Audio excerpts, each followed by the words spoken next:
สบายดีหมดสุขทุกคนเนาะที่เข้ามาติดตามและรับชมเนาะมื้อนี้ก็บ่าวลิงก็สิพาพี่น้องๆมาเจาะยอดวายเนาะไปพี่น้องเนาะเจาะยอดวายเพื่อสิไปทำเมนูเนาะทางบ้านบ่าวลิงนี่เอิ้นว่ายอดวายเนาะไปพี่น้องเนาะบางเขตบางบ่อนเด้เนาะเอิ้นว่าอีหยังเนาะนี่เนาะคอมเมนต์มาได้เด้อผู้ใดที่ว่าเข้ามาแล้วก็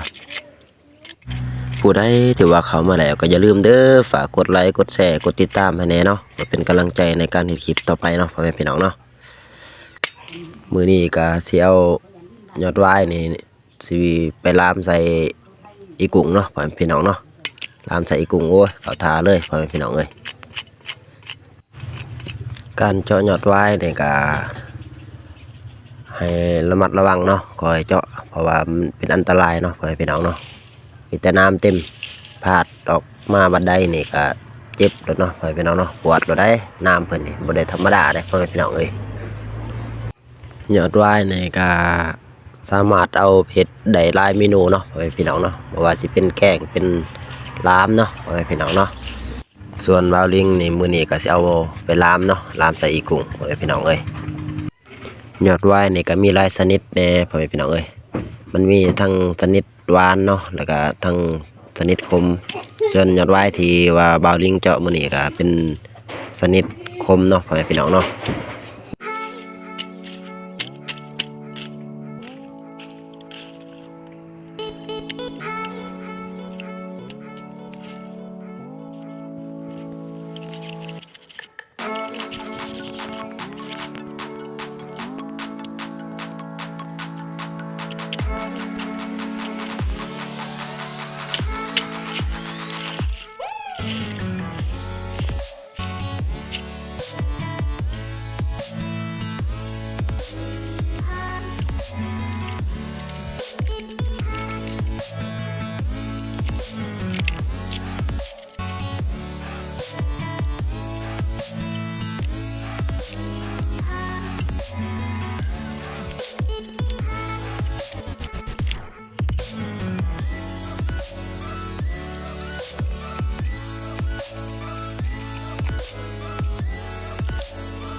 บ่าวลิงก็สิเอาประมาณนี้เนาะให้พี่น้องเนาะจากนั้นก็ไปทำการปอกเลยให้พี่น้อง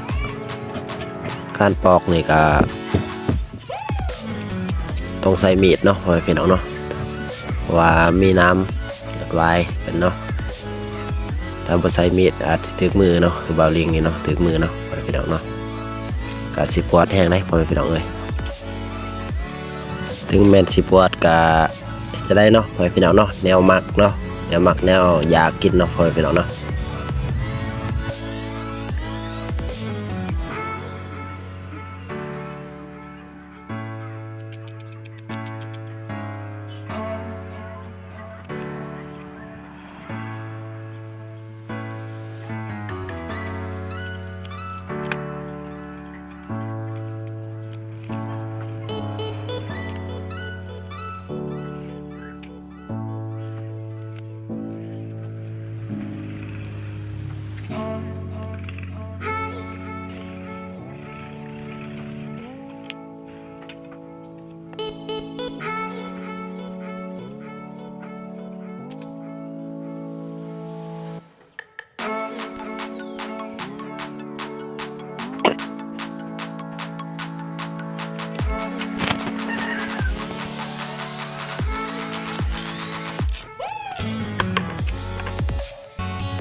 แล้วก็เป็นอันสำเร็จเนาะพ่อแม่พี่น้องก็จะออกหน้าตาประมาณนี้พ่อแม่พี่น้องเอ้ย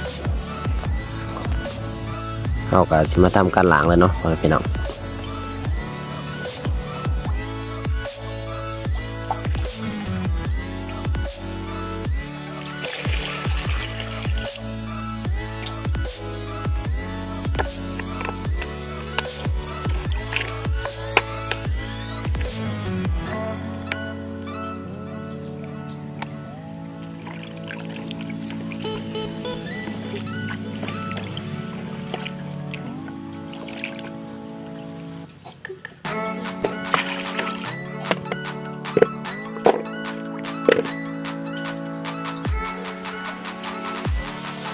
นี่เนาะยอดวายเฮาก็เตรียมพร้อมแล้วก็สิมีทั้งอีกุ้งเนาะพ่อแม่พี่น้องเนาะที่ว่าสิลามใส่ยอดวายมานี่ก็ประมาณนี้พ่อแม่พี่น้องเอ้ยคลิปนี้ก็บ่มีหยังหลายพ่อแม่พี่น้องประมาณนี้แหละขอบมุกขอบใจเมื่อสุขุสุขคนเนาะที่เข้ามาติดตามรับชมคลิปนี้คลิปหน้าพอกันไหมพี่น้องคลิปนี้ประมาณนี้แหละพ่อแม่พี่น้องเอ้ย